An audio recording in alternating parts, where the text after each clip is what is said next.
فيسبوك بدأ يتراجع في قصة التسويق. ممكن أقول لك الأول مين الاتحاد الأول عشان الناس تعرف، وده شيء مهم جدا. الناس ما بقتش بتحب تسمع حكاوي زي زمان. انطبقت عليها المعايير أفضل مدينة سياحية آمنة في العالم. ما حدش أبدا بيدخل كلية سياحة وفنادق إلا بناء على المجموع. حرام مدينة زي شرم الشيخ تتحط في الريد زون. المدينة دي آمنة بكل ما تعني الكلمة من معنى. بالنسبة للاتحاد، هل هو فكر ينمي الكوادر الشبابية؟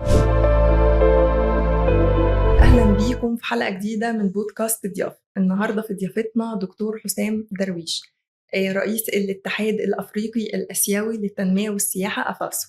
أهلا بيك يا دكتور. أهلا وسهلا. أهلا بيك. منورنا وأنا مبسوطة إن حضرتك في ضيافتنا النهاردة. أنا أكتر يا نرمين، أنا أكتر. دكتور حسام، سيرتك المهنية مليانة حكاوي وقصص، وعايزين نعرف أكتر إزاي حضرتك اتحولت من شاب طموح لرئيس الاتحاد الأفريقي الأسيوي أفاسو. الرحلة طويلة قوي يا نرمين، يعني أنت فكرتيني ب40 سنة فاتوا. يعني أنا كنت موظف حكومة عادي خالص، بس كان عندي أحلام كتيرة جدا حابب أغيرها، أغير حياتي، أغير اللي أنا فيه. ما كنتش حابب أبدا أبقى موظف في الدولة، موظف حكومي، حد بسيط. كان حلمي السفر، الحلم السياحة، وخصوصا أنا عندي جزء كبير من العيلة بيشتغل في هذا المجال وفي السياحة. فكرت كتير جدا ازاي يقدر الانسان يغير ويشفت حياته ويغير الكارير نفسه. كان صعب جدا، لكني خدت القرار في يوم وليلة واستقلت وتوجهت الى العمل السياحي. ابتديت منين بقى؟ ابتديت ان انا رحت ادرس سياحه. طبعا انا كنت بشتغل مع افراد العيله في السياحه من وانا صغير وكده، لكن لما دخلت الجامعه خلاص ثانويه والجامعه، وتوظفت واشتغلت في الحكومه، وقعدت فتره كبيره في الحكومه حوالي 15 سنه. لكني في يوم وليله كده صحيت رحت مستقيل، وده كان حاجه صعبه جدا، ما حدش يقدر ياخد القرار ده.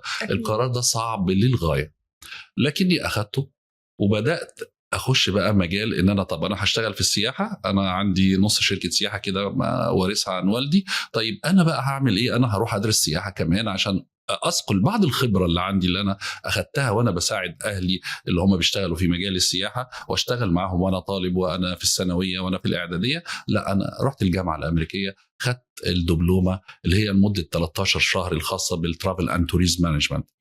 فوجئت ان في معلومات كتيره جدا وحاجات في غايه الاهميه تعلمتها لم اكن اعرف عنها اي شيء. وهنا بدا ارتباطي وعلاقتي الشديده بالسياحه. وفجاه دخل الانترنت مصر. شوفي بقى، كنا بنتكلم سنه 97. ايوه، شوفي بقى العمر. 97 و98 دي نقطه تحول شديده جدا. لقيت الناس بتستخدم الانترنت في حاجات غير مفيده بالمره. فوجئت انه مثلا الناس بتتفرج على افلام، الناس بتلعب جيمز، الناس بتعمل اي حاجه بس مش بتستفيد. فانا لقيت ان انا ممكن اتعرف على ناس، اذا انا ممكن انطلق ان انا اسوق بلدي. طب ما انا عندي شركه سياحه، طب انا ليه ما اجيبش السياح عن طريق هذا الجهاز العجيب؟ كان وقتها فعلا جهاز عجيب، وكان الموبايل لسه على استحياء بيخش. كنت يمكن رقم 5 في مصر اللي دخل جاب شريحة موبايل واشترى الجهاز السيمنز الكبير جدا اللي كان حجمه ضخم جدا. ايوه.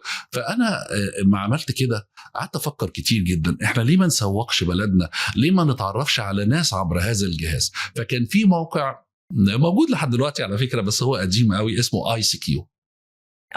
ICQ انا بدات اتعرف على ناس وخايف جدا، واقول لهم طب ما تيجوا مصر، انا عندي ممكن اعمل لكم برنامج سياحي، اتعرف على شباب وبنات ورجال وناس كبار في السن. لحد ما في شخصيه المانيه تعرفت عليها، سيده وزوجها، تعرفت عليهم عبر هذه المنصه اللي اسمها ICQ. فقلت لهم ايه رايكم اعمل لكم برنامج سياحي في مصر؟ وحجزت لهم ونزلوا، ويمكن انا فاكر ان جبتهم على فندق سينيستا القاهره هنا مدينه نصر، وكان فرح. يعني انا عملت حفله كبيره جدا صرفت فيها كل اللي كسبته علشان خاطر.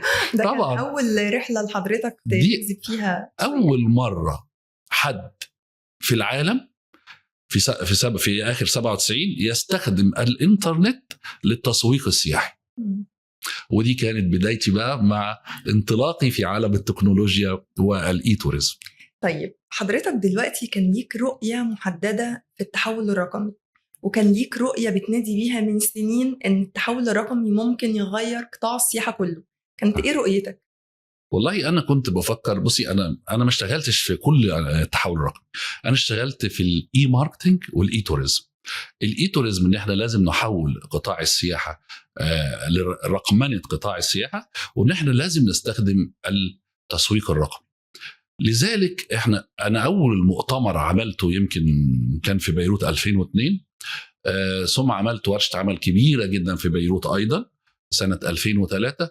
ثم عملت أول مؤتمر كبير بحجم ضخم جدا في العالم في السياحة الإلكترونية في مصر في شرم الشيخ عام 2008. كان تحت رعاية وزارة السياحة وجامعة الدول العربية ووزارة التخطيط ووزارة الاستثمار، ويمكن وزارة الاتصالات فعلا كان وزير الاتصالات حاضر، وحضروا سيد الوزير زهير جرانة، وكان مساعد الوزير وقتها صديق العزيز الوزير هشام زعزوع، وجات والسيد عمرو موسى كان راعي، وزير الاتصالات كان راعي بعت وكيل اول للوزاره، رئيس الوزراء كان راعي، البنوك كلها كانت راعيه. كان الاكبر وحضروا 750 شخص من كل انحاء العالم. تقريبا كل وزارات السياحه في العالم كانت موجوده. وهنا كانت الانطلاقات رؤيتي حاجه بسيطه جدا: حان الوقت للاستثمار في تكنولوجيا السياحه بس. طيب هو الرقمنه دي المفروض يعني ناس كتير ما تعرفش ايه هي الرقمنه وازاي التحول الرقمي بيتم، يعني حضرتك ممكن تديلنا اختصار بسيط عنه؟ بصي انا هقول لك على حاجه. احنا مجرد استخدام الانترنت للحجوزات السياحيه ده رقمنه. مجرد ان انا كل ملفاتي تبقى موجوده على الانترنت تبقى رقميه، يعني تبقاش موجود ورق. لذلك انا هقاطع الحته دي. انا اول بحث عملته في حياتي هو ما فائده الرقمنه والتكنولوجيا للبيئه، بماذا تعود الرقمنه بفائده على البيئه. فكان الموضوع مهم جدا، اللي هو ازاي تكنولوجيا السياحه تؤثر على البيئه. لا، ده تؤثر كتير جدا. من اول الشخص اللي كان عايز يحجز وبيقدر يلف العالم عبر الانترنت، ازاي هو وفر انه يركب عربيته ويدورها ويروح يلف على شركتين 3 سياحه، فعمل تلوث للجو، استخدم بنزين، استخدم الطاقه الاحفوريه او البترول. ازاي هو وفر وقت كتير جدا. ازاي البروشورات اللي كانت بتتعرض مكتوبه اصبحت رقميه، فوفرنا ورق، وفرنا احبار. ازاي فدنا البيئه، وهكذا على هذا السياق. انا كنت بتكلم عن الرقمنه لصالح كل القطاعات، فهي توفير وقت، توفير مال، توفير جهد، فائدة كبيرة جدا تعود على البلاد من البيئة. ثانيا تقليل الفساد، لأنه كلما استخدمنا الرقمنة كلما لم يكن هناك دخلا للإنسان في المعاملات، فده بيوفر الاحتكاك والرشاوي ويعني مثل هذا النوع من الحاجات اللي بتحصل في بعض المصالح. إذن إحنا بنقول إيه؟ إن أنا حبيت قوي فكرة التسويق الإلكتروني، وفكرة إن إحنا نحول قطاع السياحة إلى قطاع رقمي من أجل الفوائد الكثيرة جدا حتى على المستهلك: توفير الوقت، توفير الجهد، توفير المال. ثم انه انت متخيله حضرتك ان انا كنت قاعد بحجز اوتيل عن طريق شركه السياحه بشوف صورته بس في ورقه، انما الان انا بشوفه ازاي؟ ده انا بشوفه 3D، بدخل جوه الاوض، بشوف الاكل بتاعه، بشوف الريفيوهات بتاعت الناس كلت وشربت وراحت وقبل كده. لا، الموضوع كبير جدا. الرقمنه هي الفائده الكبيره تعود على مقدم الخدمه والمستهلك بكل سهولة يقدر يستفيد من هذه الرقمنة. طيب التسويق السياحي اختلف كتير عن زمان. دلوقتي التسويق السياحي بقى ليه أوجه كتير جدا، حضرتك شايف إيه؟ أنا شايف إن إحنا كل يوم في نيو تكنولوجي في التسويق الإلكتروني لقطاع السياحة. إحنا النهاردة في منصات اختلف الأمر كتير جدا. يعني الشباب نقدر نسوق لهم على التيك توك مثلا، وحسب الجنسيه كمان. يعني انا ما بتيجي كمستشار تسويق الكتروني، لو انت حضرتك عندك شركه وبتقولي لي انا عايز استهدف السوق الخليجي والالماني، وبالذات عايز اركز على السعودي والاماراتي، انت عارفه ان كل سوق من دول له منصه هي الاغلب في الاستخدام فيه. فانا باجي اعمل له دراسه او احط له ديجيتال ماركتنج استراتيجي واقول له تعالى انت عايز تستهدف الامارات، عايز تستهدف اعمار من ايه لايه، تبقى تروح على انستجرام. طيب عايز تستهدف مثلا السوق السعودي، يبقى روح على سناب شات. عايز تستهدف السوق الالماني، يبقى روح على انستجرام وروح على الفيسبوك. عايز تستهدف السوق الانجليزي، وهكذا. احنا كل سوق له الاداه أو المنصة التي تستخدم بطريقة أكثر أو بطريقة لها فعالية أكثر حتى يمكن أن تعود على الجميع بالفائدة المرجوة. فأنا بقول لحضرتك المنصات كتيرة جدا، التكنولوجيا كل يوم بتتقدم. منصة التيك توك بتكتسح في قطاع السياحة الآن لأنها مرئية أكتر، متشافة أكتر لأعمار الشباب. أعداد بتزيد كل يوم على فكرة يعني. اليوتيوب رائع طبعا لأنه كل يوم بيزيد وبيتفوق طبعا. والفيسبوك ايضا برضو المنصات وهم كل يوم بيقدموا خدمه. بس الفيسبوك بدا يتراجع في قصه التسويق. يعني اعتقد ان التيك توك بقت المنصه رقم 1 دلوقتي في التسويق السياحي يعني كحاجه مشاهده سريعه يعني. برضو على حسب بصي هي ليها توزيعه ديموغرافيه كده. لا يعني كل واحد متمكن من حاجه. لا ما زال الفيسبوك متفوق على التيك توك، ما زال، لانه اعداد المستخدمين اكتر وفي بلاد ما بتستخدمش غير الفيسبوك. التيك توك لقطاع الشباب اللي هو من 15 لحد 25 مكتسح جدا، لكن ما زال الفيسبوك، لان الفيسبوك انت بيبقى عندك صفحه بتدخليها تعملي ابديتنج للبروفايل بتاعك كل يوم، بتحطي الحاله بتاعتك. لا ده الموضوع كبير قوي على الفيسبوك، احنا ممكن نعمل له حلقات وحلقات وحلقات ان شاء الله. طيب عايز اسال حضرتك في برضو نقطه التسويق السياحي. زمان كان التسويق السياحي مقتصر على الجرايد والمجلات والمعارض. دلوقتي بره، يعني احنا بنسوق شكل مصر بره ازاي؟ عن طريق ايه؟ هل حضورنا للمعارض كافي؟ هل مثلا يعني الاستراتيجية اللي بتتعامل عن طريق السوشيال ميديا والمنصات مواقع التواصل الاجتماعي كلها هي بس اللي كافية، ولا في طرق جديدة ممكن نستخدمها؟ كل دول مع بعض. يعني هو اللي قال طباعة الأوراق وده لازم، وإلا يبقى إحنا بنصرف فلوس في الأرض وبنرميها في الأرض. بصي حضرتك، السائح علشان يسافر وياخد قرار بالسفر بيدخل من خلال الموبايل على المكان 12 مرة. 12 مرة. الزيارة دي عشان يزور مصر وياخد قرار بالحجز عشان يجي مصر بيزور المواقع المختلفة 12 مرة عشان ياخد هذا القرار. اما بياخد هذا القرار بيروح على المنصة اللي قرر يحجز منها، وليكن إحدى المنصات العالمية الكبيرة الخاصة بحجز الفنادق أو اللي حجز بالفنادق والأوتيل والطيران مع بعض، لأن في مواقع مهمة جدا بتحجز فندق وطيارة ويمكن رحلات سياحية كمان موجودة. يعني دي موجودة ودول أرخص على فكرة. يمكن الناس كلها بتعرف بوكينج مثلا، لا ده في أقوى كتير من بوكينج، وفي مواقع عندها بلك بيع كتيرة جدا. طيب هنرجع تاني لحتة، هل وزارة السياحة مثلا المصرية بتسوق السياحة المصرية محتاجين وسيلة أكتر؟ لا، أنا بشوف إنها وصلت للقمة الآن في عهد الوزير شريف فتحي. وبجد يعني بجد بدون مجاملة، هذا الرجل في عهده الدنيا اتغيرت خالص، وبدأ الاستخدام التكنولوجيا للتسويق السياحي والتعاقد مع شركات تستحق التقدير. أنا بشوف إن الحملات مصر الرقمية مع زيارة المعرض مع المتابعة اليومية على الفيسبوك وتويتر اللي هو اكس، منصة اكس، واليوتيوب وانستجرام طبعا والتيك توك ماشية بطريقة متوازية رائعة، وهذا ما نحتاجه. وانا اعتقد انه هذا يكفي. انا بعتقد انه هذا يكفي. بالاضافه الورد اوف ماوس اللي بيعملوا المعارض لابد ان يكون موجودين في الاستندات بتاعتنا، شكلها حلو، المعارض بنمثل بلدنا حلو قوي. انا بس بشوف انه الاستندات بتاعتنا او الاجنحه المصريه ينقصها حته بسيطه جدا. هي رائعه الجمال، لكن انا بشوف ان هي محتاجه اللمسه الفنيه المصريه. احنا الفولكلور بتاعنا فين فرقة رضا الفنون الشعبية؟ فين فرقة الربابة؟ فين فرق الفولكلور الصعيدي؟ فين التحطيب؟ فين كمان؟ صدقيني الفرقة الفنية النوبية، الفرقة الفنية الاسكندرانية. الكلام ده بيؤثر تأثير مباشر جدا على الترويج السياحي لبلادنا. الحضور مؤتمرات مهم جدا، الاستعانة بالمؤثرين والبلوجر مهم جدا، الاستعانة بوسائل التواصل الإعلامي والاجتماعي الأكثر تأثيرا لكل بلد ولكل قطاع مهم جدا.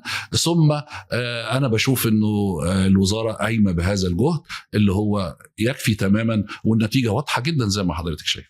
طيب دكتور حسام، دور الاتحاد في السياحة إزاي؟ يعني هل بيدعم تسويق المدن السياحية؟ هل هو بيسلط الضوء عليها؟ ولا دوره إيه في قطاع السياحة؟ طيب ممكن أقول لك الأول مين الاتحاد الأول عشان الناس تعرف، وده شيء مهم جدا. أنا رئيس الاتحاد الأفريقي الآسيوي أفاسو، هو للتنمية والسياحة والتكنولوجيا والأبحاث، بيركز جدا على السياحة. لكن إحنا مين؟ إحنا منبثقين من تاني أقدم منظمة شعبية غير حكومية في العالم، أسسها الرئيس عبد الناصر وتيتو ونهرو وشوان لاي رئيس الصين في مؤتمر باندونغ في أندونيسيا 1955. ولدت الفكرة 1958. أشهرت هذه المنظمة بمعاهدة دولية في جامعة القاهرة، وتخصص قصر صغير في عبد الناصر خصصوا لمنظمتنا الأم، اللي جه أول رئيس ليها أنور السادات، يليه يوسف السباعي اللي قتل وبيحضر مؤتمر هذه المنظمة. ثم يعني كتير جدا، أحمد حمروش ومراد غالب وزير الخارجية، والآن وزير خارجية مصر الأسبق السفير محمد العرابي هو رئيس منظمتنا الأم. طيب الاتحاد وببساطة جدا، احنا عندنا قطاع السياحة بيعمل ايه؟ احنا عاملين قطاع للجوائز، عندنا عاصمة السياحة الأفريقية، عاصمة السياحة الآسيوية، عندنا جوائز 15 جايزة للفنادق. احنا الجائزة دي هدفها ترويج. خلي بال حضرتك، الجائزة دي بتحط ايديها، ما دام اللجنة صادقة والمعايير حقيقية يبقى احنا ناس بندي الجائزة دي في محلها. طيب الجائزة دي لها قيمة مادية، قيمتها لا تقدر بمال، لذلك احنا لا نقدمها بأي مقابل. الجائزة مجانية 100% تماما. احنا جائزه معنويه. بصي حضرتك، احنا بنعمل درع ذهب 24 معمول كويس جدا، لكن هي الجائزه بتلقي الضوء على ناس بذلت جهد كبير جدا. تعالي نشوف احنا عملنا ايه مع مدينه شرم الشيخ، وايه اللي حصل من العالم كله، وماذا فعل معالي الدكتور مصطفى مدبولي رئيس الوزراء علشان يثمن هذه الجائزة التي قدمها الاتحاد الافريقي الاسيوي لمدينة شرم الشيخ كأفضل مدينة سياحية آمنة في العالم. احنا كان في وقت حرج جدا، المدينة ما فيهاش حاجة خالص، والناس اللي بره حاطينها ريد زون للسائح علشان كان في على حدود ايلات وكده مشاكل. طب احنا مالنا؟ فاحنا قعدنا مع اللجنة المكونة من 45 خبير دولي، فيهم وزير سياحة سابق وحالي، فيهم ناس في منظمة السياحة العالمية والأفريقية والآسيوية، فيهم خبراء سياحيين عالميين، فيهم يانس سيرنهارت مثلا مستشار منظمة السياحة العالمية، فيهم ألان أنج وزير السياحة السيشل الأسبق، وأحد المستشارين المهمين جدا في تطوير السياحة في القارة الإفريقية، وأكاديميين وناس في خبراء في التنمية المستدامة وناس من الأمم المتحدة. كل دول بيقعدوا حطوا معايير انطبقت تماما، ونزلت لجنه فحصت مدينه جنوب سيناء الاول على العام، ثم مدينه شرم الشيخ، لقوا انها تستحق، انطبقت عليها المعايير افضل مدينه سياحيه امنه في العالم. كان اللواء دكتور خالد فوده المحافظ انذاك بلغناه قد ايه انبسط، قد ايه فرح، قد ايه عملوا ملف كامل للاتحاد، وبداوا طبعا عشان ياخدوا الجائزه لازم يعرفوا احنا مين. قدمنا لهم ملفاتنا، والجهات الامنيه عملت اللازم ووافقوا على الجائزه، وعملنا حفل عالمي دعينا الخبراء الاجانب، ودول كان لهم تاثير كبير جدا. الحكام بقى، الحكام لما جم وقدموا الجائزه ووقفوا بدموعهم يقولوا احنا شفنا ازاي انه حرام مدينة زي شرم الشيخ تتحط في الريد زون. المدينة دي آمنة بكل ما تعني الكلمة من معنى، وحصلت على الجائزة بجدارة في حضور وزراء ممثل عن وزير السياحة، وزير التنمية المحلية، وزير الهجرة، وزير الاتصالات، ثم المحافظ، ثم رجال الأعمال ورجال السياحة، شركات السياحة الأجنبية والعربية، اتحاد الإعلام السياحيين العرب، النادي العربي الإعلام السياحي، كل دول كانوا حاضرين بالإضافة للإعلام العالمي. تخيلي بقى حضرتك لما ده ينشر في كل العالم انه شرم الشيخ حصلت على افضل مدينه سياحيه امنه في العالم. هنا هو ده الهدف من الجائزه.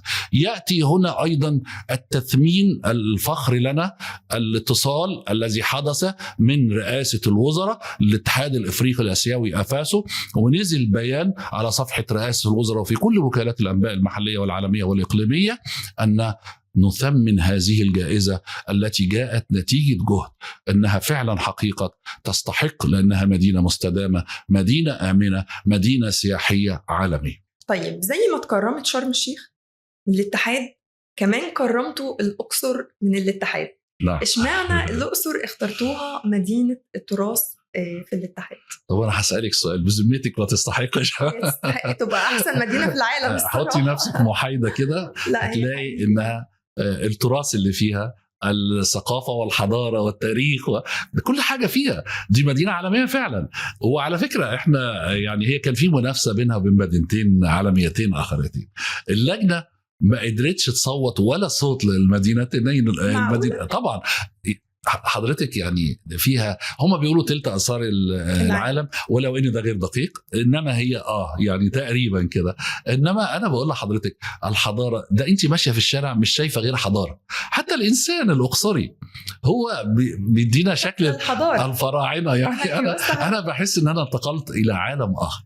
طيب لما جت اللجنه وكان رئيس اللجنة برنارد متزجر، وهو أحد أهم الأذرع الإعلامية لمنظمة السياحة العالمية، وهو رجل سياحة ويعيش ما بين سويسرا وتايلاند وجنوب شرق آسيا ويقدم استشاراته السياحية، قال لي مش يعني المنافسة مش في صالح المدينتين الأخرتين، رغم أنهما تحت رعاية اليونسكو وبهما آثار كثيرة جدا. ويعني إنما مصر برضو ليها حس تاني، ويعني دايما ليها حتة كده لوحدها. الناس فاكرة عشان إحنا مصريين بس، أنا بقدرش أختار لوحدي. أنا لو اخترت لوحدي هيبقى مفيش مصداقية. إنما اللجنة العالمية بنجتمع أونلاين مرة كل شهر، وقعدنا 6 شهور نقيم الأقصر والمدينتين الأخرتين، وفازت الأقصر بنسبة تصويت 100%. وبلغت اللي هو خالد فودة اللي هو مستشار الرئيس آنذاك وما زال اللواء دكتور خالد فودة، قلت له مبروك، فازت الأقصر بالجائزة. انبسط جدا، وهو أول واحد كلم معالي المحافظ اللي هو عم مطلب عمارة، وعملنا الحفل داخل معبد الأقصر، وكان حفل عالمي حضروا مندوبين على اليونسكو والأكاديميين والإعلاميين. ويا ترى كان تأثيره الإيجابي بقى في سمعة الأقصر وسمعة مصر بره كان شكله يبان حاليا حضرتك، يعني يبان اعتبارا من الشتاء اللي جاي، لأن الجائزة دي كانت في شهر أبريل، في 17 أبريل. من أول الشتاء ده أنا قلت للناس، وقلت للأستاذ محمد عثمان اللي هو رئيس لجنة الثقافة لتنشيط السياحة الثقافية في الأقصر، إن إحنا عايزين نعمل إحصائيات عشان نشوف الجائزة تأثيرها قد ايه، خصوصا لان انا بعد ما عديت ال 12 في العالم يوصل ل 228 وسيله اعلاميه اجنبيه وعربيه بخلاف المصريه تنشر في العالم هذا الخبر بالصور والفيديو، فهذا كان فخر لينا. وايضا جانا شكر من كل الجهات المسؤوله. بس خلي بال حضرتك احنا ما وديناش مصر برضه، احنا يعني مثلا كنا في كليمنجارو دي عاصمتها أروشا. المدينه دي تقع فيها جبال كليمنجارو اللي هي أعلى قمة في أفريقيا، اللي هي تقريبا فوق 3500 متر. طيب هي فيها حاجة ناشطة جدا، السياحة الجبلية. والسياحة الجبلية يعني المدينة دي قائمة على هذا النوع من السياحة. اديناها عاصمة السياحة الأفريقية عن قطاع السياحة الجبلية سنة 2021، وعملوا حفل مبهر عالمي. أنا صدمت بصراحة أن أنا الاقي داعين 25 وزير سياحة أفريقي. انت متخيله انا رايح كده طبعا اسلم الدرع الغير تقليدي بالمره، والله يا ريتنا جبنا صوره معانا، الدرع الغير تقليدي بالمره والقي كلمه في حضور 25 وزير سياحه افريقي و5000 شخص من الحضور والفرق الافريقيه بلبسها التقليدي الرائع، ونسلم الجائزه. لا ده الموضوع كان كبير جدا، فهي مدينه اخرى من المدن التي حصلت على عاصمه السياحه ايضا. طيب دكتور حسام، بالنسبة للاتحاد، هل هو فكر ينمي الكوادر الشبابية، يساهم مثلا في تعزيز دورهم، وكمان يديلهم كورسات، مثلا يوفر لهم كورسات بشكل يعني مش مجاني ولكن بأجر رمزي مثلا، أو قدر ينقل لهم خبرات الناس الموجودين بحيث إن هم يتأهلوا ينزلوا سوق العمل بكفاءة كويسة؟ هل طبعا الاتحاد طبعا احنا عملنا ده انت حضرتي دوره معانا في أنا حضرت فعلا دورة، بس مع الاتحاد. يعني هل آه. هو يعني فيما بعد دلوقتي بينموا أكتر الدورات دي وورش العمل دي؟ في خطة كاملة واحنا حاطينه الآن. احنا بنعد منصة أيضا للتدريب عالمية، إنما احنا عملنا 16 دورة تدريبية حضرها حوالي 1500 شخص، أفريقي أسيوي عربي مصري، خدوا شهادات معتمدة مننا. بنجيب خبراء بكل اللغات، بالعربي بالإنجليزي بالفرنساوي، يتحدثوا ويدربوا الناس بين الشباب خصوصا في القطاع. كمان احيانا بنجيب رعايه الجامعات اللي هي كليات السياحه والفنادق. عملنا مع جامعه الاقصر، وعملنا جامعه مع كليه السياحه والفنادق هناك، وعملنا مع كليه السياحه والفنادق في المنصوره، وسياده العميد الدكتور محمد عبد اللطيف بيدعمنا تماما. عملنا مع الناس في تنزانيا ايضا في كليه السياحه والفنادق هناك، وطلبوا مننا الدعم. في زنزبار طلبوا مننا ورش عمل، عملنا لهم ورش عمل اونلاين ايضا. حتى في ايام كورونا احنا اشتغلنا كتير قوي دورات تدريبيه عالميه لكل الناس واعلنا عنها، وكلها كانت مجانيه 100%. فاحنا شغالين، انما عندنا خطه العام القادم في تطوير اكتر. وكان نفسي ننشئ الجامعه الالكترونيه ونبدا بكليه السياحه وفنادق الكترونيا للافارقه والاسيويين، وده الحلم بتاعي اللي انا مصمم عليه، رغم ان كان عندنا مستثمر وانسحب، الا ان شاء الله بصدد انه في اول السنه يجي لنا مستثمر تاني وعدنا ونكمل المشوار باذن الله. تعتقد ليه كليات سياحه وفنادق مش يعني تقدر تقول ان هي مش متسوق عليها في التعليم بشكل عالي؟ يعني دايما الشباب بتوع ثانويه عامه اول حاجه بيخلصوا الثانويه العامه وبينجحوا ويقول لك احنا عايزين نطلع طب صيدله هندسه. محدش ابدا بيدخل كليه سياحه وفنادق الا بناء على المجموع هو اللي دخل. الوعي يا نرمين، يعني انا بشوف انه احنا محتاجين انه ده دور الاعلام السياحي على فكره. اهميه السياحه للمجتمع المحلي وتاثيرها على الاقتصاد والمجتمع لابد ان الاعلام يلقي الضوء عليه اكثر. الاعلام مش منتبه لهذه النقطه خالص، وتقريبا ما فيش حد بيعملها مش في مصر بس، في الوطن العربي كله. لا، احنا لازم نوعي المجتمع المحلي باهميه السياحه، وان السائح ده ضيف، وانه مدى تاثيره اليوم اللي بيقضيه عندنا بيفيدنا بايه وبيعمل ايه. وانا بقول انه في مهن مستفيده من السياحه تقريبا 190 مهنه يعني كل المهن، حتى الحلاق، حتى الجزار، حتى بتاع الخضار مستفيد من السياحه. فإحنا بنقول إيه؟ إنه الوعي ثم الوعي وبناء الإنسان. لأنه أنا إذا الشخص مش عارف قيمة السياحة بيخشها تحصيل حاصل، إنما إذا عارف قيمتها وعارف أهميتها للمجتمع وعارف إنه دوره هيكون مساعدة في اقتصاد بلده، إنه هو بيبني اقتصاد بلده عن طريق خدمة السائح، ده هيتغير الحال إلى أحسن كتير جدا. فإحنا بنقول لابد إن إحنا نوعي الناس بأهمية السياحة، ونوعي الشباب بأهمية، نلقي الضوء على الأماكن السياحية، نقول لهم إيه فائدة السياحة، إيه بتعود علينا بإيه، بتعود على الفرد والمجتمع بإيه، ثم نقول لهم ما هي المقاصد السياحية الموجودة